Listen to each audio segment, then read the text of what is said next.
13 life-changing homemaking secrets I learned from the secret garden.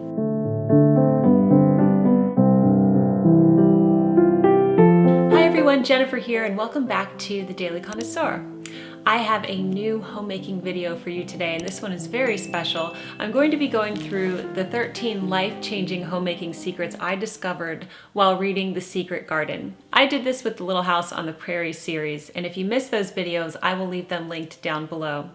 So after we read Little House on the Prairie, we jumped right into The Secret Garden by Frances Hodgson Burnett. This was my favorite book as a child, and in fact, this particular copy was given to me by my parents on my 11th birthday. It was very special for me to read this book to my daughters, and we all absolutely loved this wonderful, incredible book. The Secret Garden is a transformational story, and it shares the story of Mary Lennox, who is an orphan, and she was raised in a very wealthy household, but she didn't have any love. And because of that, she's a pretty terrible person. So the book starts off, she's rude, she's terrible, she has awful ideas, she acts deplorably. But as the book goes on, she awakens her imagination, her sense of love and understanding, and there's a major character transformation by the end of the book for not only Mary, but her cousin Colin. So the book is really remarkable, and the transformation takes place in The Secret Garden. So in this video, I'm going to go through the 13 homemaking secrets that I derive from this book. You don't normally think about homemaking when you read The Secret Garden, but of course I view the world through Homemaker's goggles, so I see little bits of inspiration everywhere I look, and there actually is a lot of homemaking inspiration in this book. I have a mixture of both homemaking inspiration as well as parenting advice because, of course, the book deals with children. So there's actually a lot to be learned for us parents as well. As always, I will have library cards down below as well as timestamps in the description box, so you can feel free to reference this video if you need to after watching it. So I hope you'll make yourself a cup of tea, get cozy, and let's dive into The Secret Garden.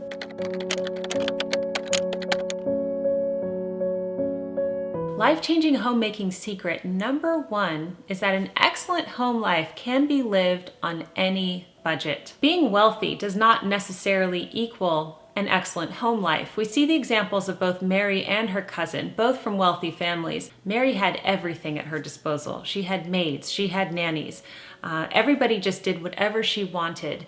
But the one thing she did not have was love and a comforting home life. Also, her cousin Colin lives in a 100-bedroom mansion. He lost his mother, but his father is very distant. He has maids, he has nannies, he has everything that he needs, but again, he does not have an amazing home life. But when you look into Martha, Mary's maid, and her family, you get a totally different depiction. I'm going to be reading to you from chapter 6, There Was Someone Crying, and this is on page 49 in my book. So Mary is talking to her maid, Martha, and Martha is describing her home life. Stories that had been told to her by her ayah when she lived in India had been quite unlike those Martha had to tell about the moorland cottage which held 14 people who lived in 4 little rooms and never had quite enough to eat. The children seemed to tumble about and amuse themselves like a litter of rough, good-natured collie puppies. Mary was most attracted by the mother and Dickon. When Martha told stories of what mother said or did, they always sounded comfortable. So we can see that even though Mary grew up in the lap of luxury, she's intrigued by comfort. And the idea that comfort could even be found in a family with 14 children living in a very tiny moorland cottage in 4 little rooms. And it even says they never had quite enough to eat. Yet these stories that Martha is telling about her mother, Susan Sowerby, actually evokes feelings of comfort for Mary. You think that Mary, who lives in the lap of luxury, would not think that an overcrowded little moorland cottage without enough food would actually equate comfort. But as we discover, comfort is so much more than luxury. Mary's parents and Colin's parents tried to buy them comfort. So comfort, as we will see and hear more about throughout the lessons, is something that cannot be bought.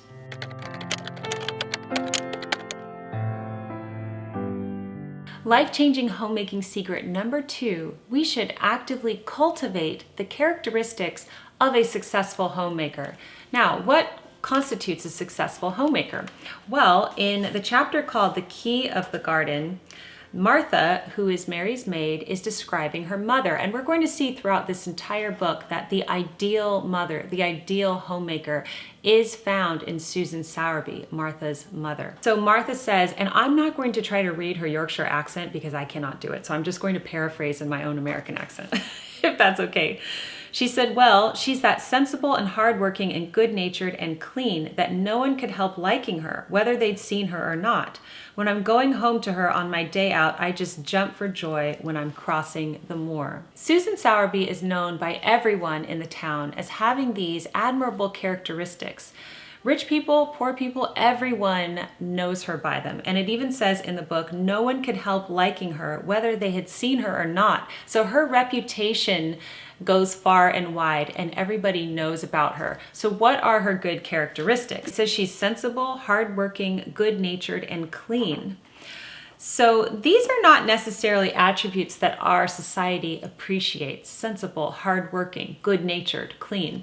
Think about the Real Housewives series. What type of attributes do people look for in those women? They look for beauty, fame, money, everything that comes with wealth. That's sort of what our society applauds these days. But sensible, hardworking, good-natured, and clean are not things that we really think about. But Susan Sowerby was those things. She had those characteristics as this excellent homemaker, and she was known far and wide for them. So we should try to cultivate those particular characteristics for ourselves.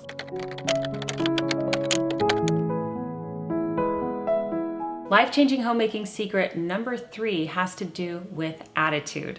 So when you are feeling like complaining as a homemaker, ask yourself this question: how do you like yourself? Yes, so Martha is giving more advice, and we find that Martha, the maid, is really the mouthpiece for wisdom in this, that she gets from her mother. So Martha grinned a little as if at some homely recollection. I'm reading from the chapter called The Key of the Garden. Mother said that to me once, she said. She was at her wash tub and I was in a bad temper and talking ill of folk, and she turns round and says to me, "Thy young vixen, thou. There thou stands saying that doesn't like this one and that doesn't like that one. How does thou like thyself?" It made me laugh and it brought me to my senses in a minute. I really like that. So this can be applied to homemakers when we are having a bad day and we're complaining maybe about our family. Maybe we're thinking, oh, my husband did this, or my children do that. They won't stop talking. They won't do this. So what we could do is, instead of focusing on what other people are doing to annoy us, we can ask ourselves, how do I like myself? It's kind of like pull the log out of your own eye type thing.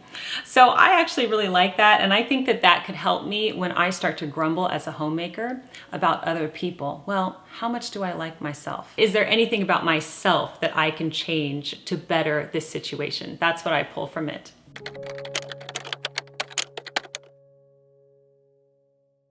Life-changing homemaking secret number 4, good homemaking is joy and wellness. Listen to how Martha is described after she leaves her post at Misselthwaite Manor and is going to return home to her family. It says she went away in high spirits as soon as she had given Mary her breakfast. She was going to walk 5 miles across the moor to the cottage, and she was going to help her mother with the washing and do the week's baking and enjoy herself thoroughly. There is so much to unpack in this paragraph. First of all, Martha is a maid by profession, so she cleans up after people, she looks after people, Mary in particular, also Colin, and she takes orders from people. She is essentially a paid housekeeper. So you think that somebody who does that for a living and has a particularly difficult time, at the house, she's not exactly treated well by Mary or Colin, that she is jumping for joy that she gets to go home and do this at her own family home that she doesn't even live in. So she's looking forward to helping her mother bake, and she's looking forward to helping her mother do the washing and the week's baking, and it says she's going to enjoy herself thoroughly. So homemaking really is joy and wellness for these characters. You'd think that on her day off, Martha would just want to relax and do nothing, maybe read a book or go out in the garden or see a friend, but she's actually looking forward to doing the homemaking found at her home. So this can really aid us as homemakers as we check our attitudes and check our perspectives. Even Martha looked forward to walking 5 miles to continue her homemaking tasks to help serve her family. She enjoyed it, and homemaking was truly joy and wellness for her.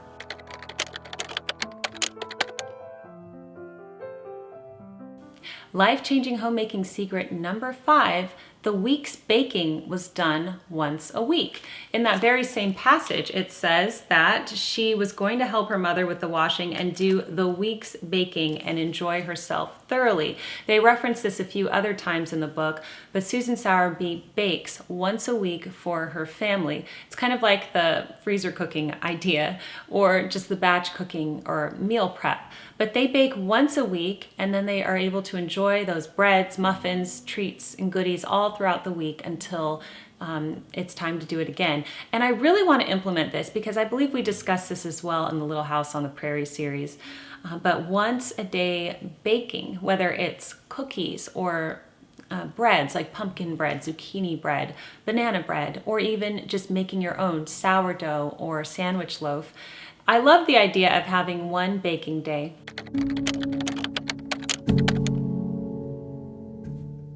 Tip number 6 is more of a parenting tip than it is a homemaking tip. Seeing as how most of us are also parents, I think that this is a really good tip to implement in our lives. So tip number 6 is that boredom awakens children's imaginations. I'm going to read to you from chapter 8, The Robin Who Showed the Way. Living, as it were, all by herself in a house with 100 mysteriously closed rooms and having nothing whatever to do to amuse herself had set her inactive brain to working and was actually awakening her imagination. There is no doubt that the fresh, strong, pure air from the moor had a great deal to do with it. This is just so applicable to our modern age. When our children are bored, a lot of parents just hand them a screen or turn on the TV at the first sign of boredom.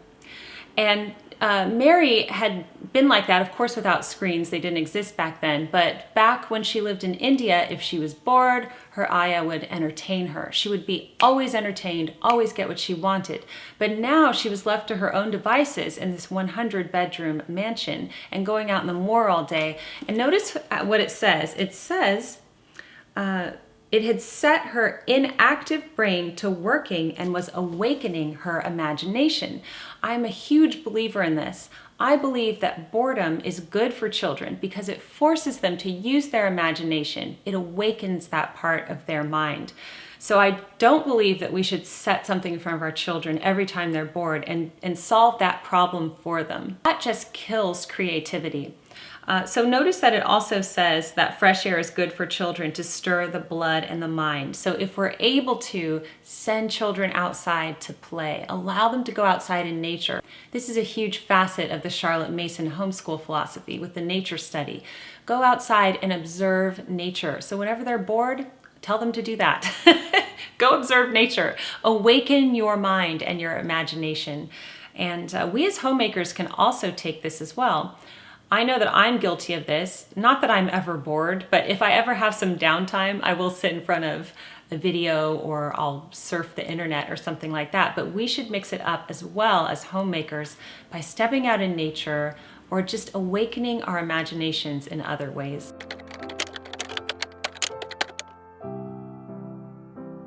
Life-changing homemaking secret number 7 was that a cozy home full of nice smells from cooking and baking is good enough for a king. In the chapter called The Robin Who Showed the Way, Martha comes back and she describes her day off to Mary. So listen to what she says. She was full of stories of the delights of her day out. Her mother had been glad to see her, and they had got the baking and washing all out of the way. She'd even made each of the children a dough cake with a bit of brown sugar in it. I had them piping hot, and when they came in from playing on the moor, and the cottage all smelt of nice, clean, hot baking, and there was a good fire, and they just shouted for joy. Our Dickens said our cottage was good enough for a king. So here is the picture of a poor family in a crowded cottage, yet the children felt that they were living like kings. Why? Because of the atmosphere their mother had created, the atmosphere of the homemaker, the scents from the baking and from the cooking that created that feeling for them. So these children did not feel that they were lacking. In fact, they felt as rich as kings.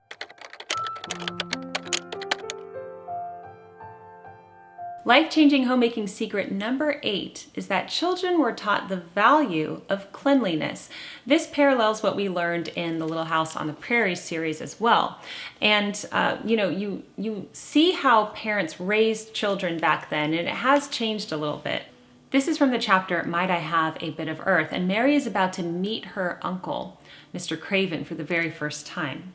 So it says, she said nothing while her dress was changed and her hair brushed, and after she was quite tidy, she followed Mrs. Medlock down the corridors in silence.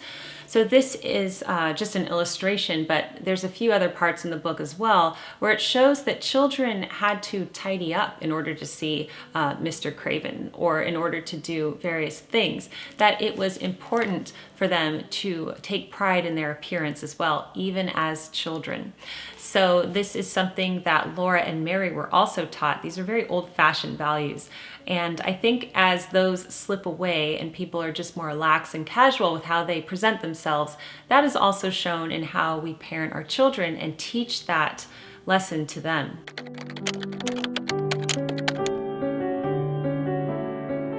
Life-changing homemaking secret number 9 has to do with another parenting tip, and that is that children need liberty to cultivate their imaginations. This is in stark contrast to modern helicopter parenting tactics that you see today, where the child's every single move, every minute of the day is scheduled by the parent with lessons, online classes, play dates, activities that they're doing. So sometimes children need just a bit of liberty in order to blossom. So in the chapter called Might I Have a Bit of Earth, Mr. Craven is taking the advice of Susan Sowerby. So again, here at Mr. Craven is an incredibly rich and powerful man, yet he's taking advice of Susan Sowerby, who is the poor lady with 14 children. So like I said, everybody admired her and wanted to hear what she had to say. So listen to the advice that Susan Sowerby gave Mr. Craven. He says, give her simple, healthy food. Let her run wild in the garden. Don't look after her too much. She needs liberty and fresh air and romping about. Mrs. Sowerby is to come and see her now and then, and she may sometimes go to the cottage. Liberty here is a concept that shows that is freedom from an overly packed schedule. So they're determining whether or not to give her a governess at this point. And she could be in the type of family where she has a governess and a nanny, and all day long is scheduled with lessons and activities and this and that. But Susan Sowerby says, no, don't do that. Let her have liberty, let her have freedom, let her run around. That is going to be where she grows. And that truly is the reason why Mary blossoms in this book, and why Colin does as well.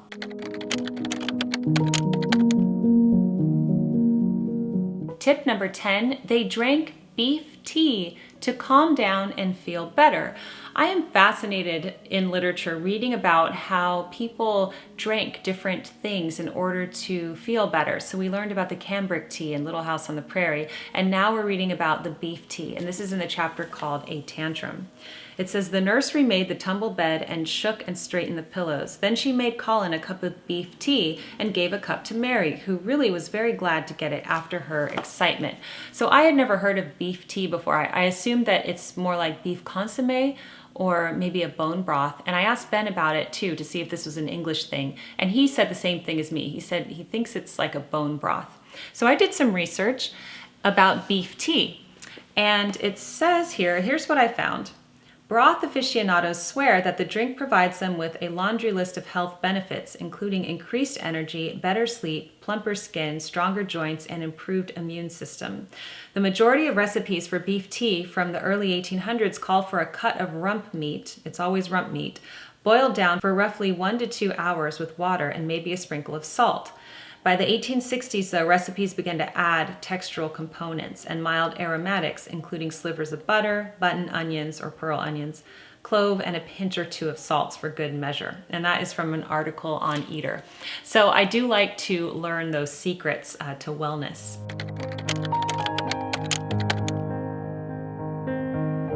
Life-changing homemaking secret number 11 is that a homemaker wakes up early to be truly inspired. In chapter 21, Ben Weatherstaff, it reads, "One of the strange things about living in the world is that it is only now and then one is quite sure one is going to live forever and ever and ever. One knows it sometimes when one gets up at the tender, solemn dawn time and goes out and stands alone and throws one's head back far and looks up and watches the pale sky slowly changing and flushing and marvelous unknown things happening until the east almost makes one cry out and one's heart stands still at the strange, unchanging majesty of the rising sun." Now, that's a very poetic way to say that if you want to wake up early, you will get inspiration. And of course, this is true as a homemaker. Wake up as early as you can before your family to be inspired, however that will work for you, whether that's the time when you exercise or do your devotions or just get your chores done in peace and quiet.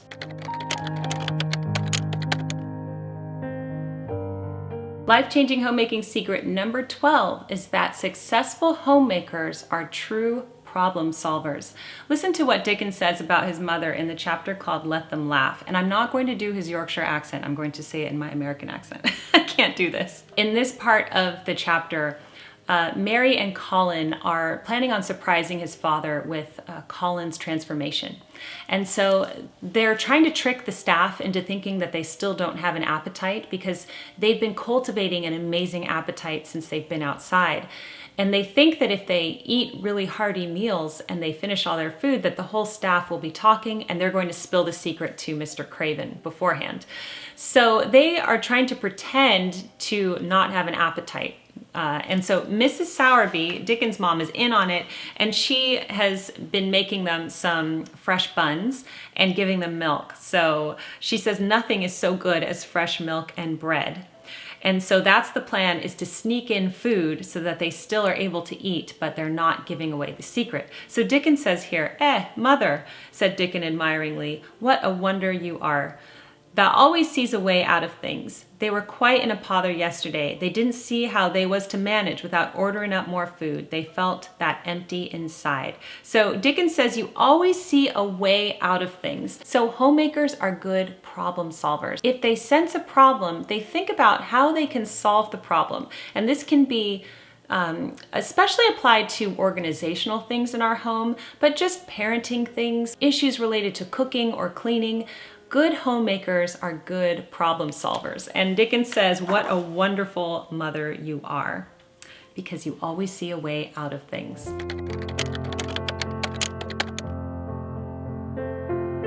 And finally, life-changing homemaking secret number 13 has to do with parents. And this is so important, but the secret is to care about what your children care about. So in the chapter called Its Mother, Mrs. Sowerby comes to meet Mary and Colin for the first time. It says each of them kept looking up at her comfortable rosy face, secretly curious about the delightful feeling she gave them, a sort of warm, supported feeling. It seemed as if she understood them as Dickon understood his creatures. She stooped over the flowers and talked about them as if they were children. So Colin and Mary, both, they do not have a mother. And even though they have every comfort in the world, they are fascinated by this Susan Sowerby. They can't stop looking at her. Her comfortable rosy face. She has a pleasant face. They were secretly curious about the delightful feeling she gave them. So just her presence gave them a delightful feeling. This is a homemaker that everybody wanted to be around. And she gave them a warm, supported feeling. So of course, as mothers, as homemakers, this is the feeling that we want to give our family members. We want to give them a warm, supported feeling. We want them to be delighted when they are in our presence, because these are the memories, these are the feelings that our children will take with them long into their adulthood and after we ourselves are gone. We want them to look back fondly on us and the memories and the feelings that we evoked from them. And if we're able to do this and convey this in their childhood, they'll always stay with us. They'll always want to come to us for advice and be near us for comfort. So that is what I took from this. And Susan Sowerby is the hero of this video, obviously, and we have so much that we can learn from her. And I'm very curious to see who the inspiration was for Frances Hodgson Burnett. I want to do some research about that, about what that character was really based off of. Before we end, I wanted to read a little bonus clip for you here, and this describes their meals. I love any descriptions of meals. You know, I loved describing them in Farmer Boy, for example.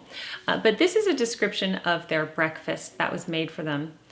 Colin woke up every morning with an amazing appetite, and the table near his sofa was set with breakfast of homemade bread and fresh butter, snow white eggs, raspberry jam, and clotted cream.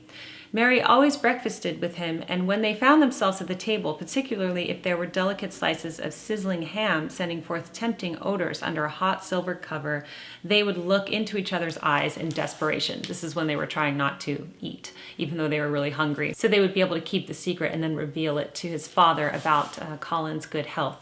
So anyway, they were living in the lap of luxury. Their breakfast was delivered to them with silver covers on. Just imagine that. But then here is a description of what Susan Sowerby made them, which was equally as good.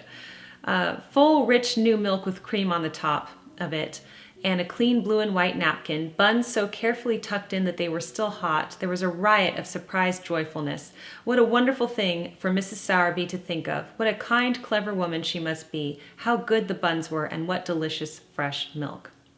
Magic is in her just as it is in Dickens, said Colin. It makes her think of ways to do things, nice things. She is a magic person. Tell her we are grateful, Dickon, extremely grateful.